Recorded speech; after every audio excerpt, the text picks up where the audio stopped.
Let's talk about Spanish grammar.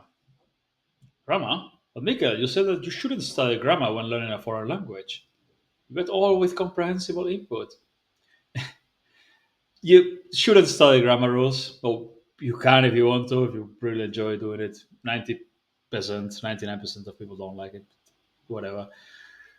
But you should learn how grammar works, even if you don't study the rules.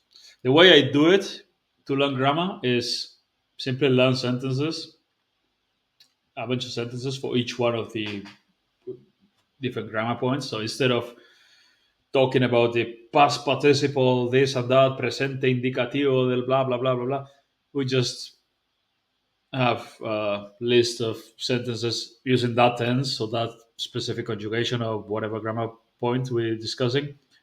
And so without talking about the technical terms, we just learn the sentences, and now we know how to use it, how to use the present, the past, the future, uh, and whatever other grammar things you want to learn. Yeah. So simply learn it all with sentences.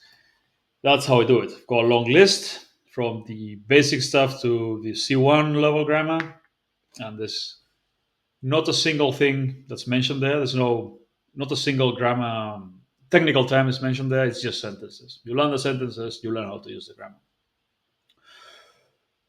And this is a thing that I also created for specifically for Spanish for ser and estar, because this is something that English speakers struggle with, because ser and estar both translate into to be, right?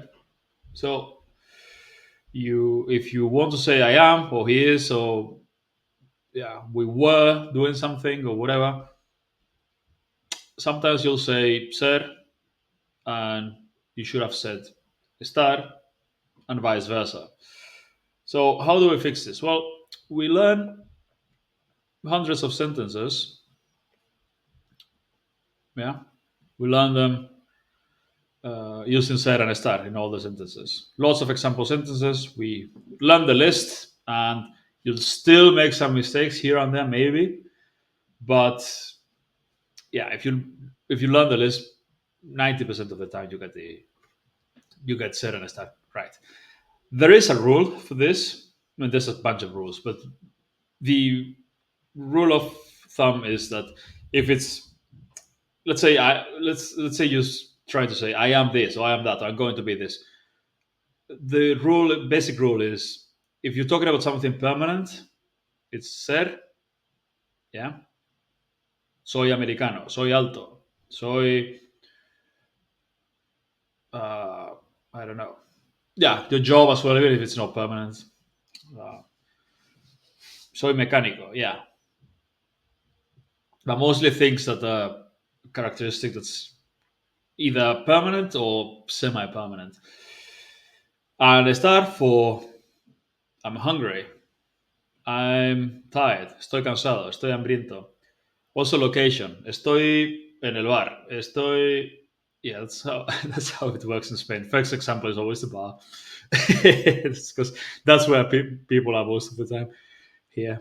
Uh, yeah, so those are the like, location, um, state, like how I'm feeling right now. Like estoy cansado, estoy hambriento, estoy. Also, estoy trabajando, estoy estudiando. Like I'm doing something. It's also temporary, right? And and that's it. But that's all you need to know. The best way to learn it is take a list of sentences and read it over and over until you understand everything, and then and this is important, you do retrieval practice by reading them in English, translating into Spanish, check and correct, and you'll get a lot of sirs and stars wrong first. Uh, she's a quiet girl. Ella es una chica. No, I say correctly. Ella está una chica callada. Ah, no, ella es. Vale. Next time I'll get it right. And you keep practicing until you get all of them correct. Yeah. You translate from English into Spanish. Check. Okay. Yes. Next one. Next one. Do the whole list daily. Maybe not the whole list daily because it takes time. But Do it for 10 minutes a day and you'll get much better. Also, you notice that a lot of there are a lot of times callado, cansado, eh, atento.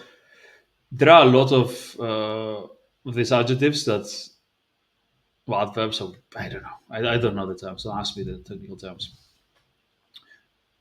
There are times, many times, in which both can be used. Yeah, es cerrado, está cerrado.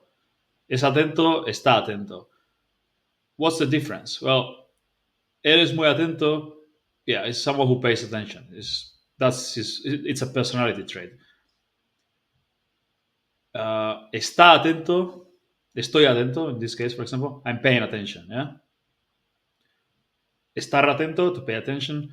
Es ser atento, to be someone who pays attention to detail. Yeah, things like this. Es ser grave, estar grave. Situation is serious or critical. La situación es grave.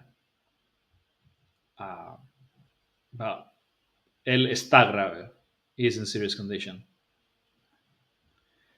But it won't be in serious condition for a long time, right?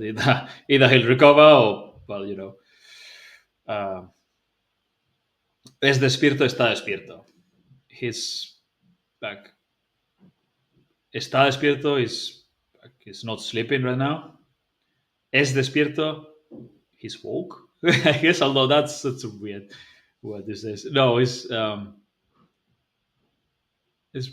someone who's like really bright and he's very awake. Do you say it like that?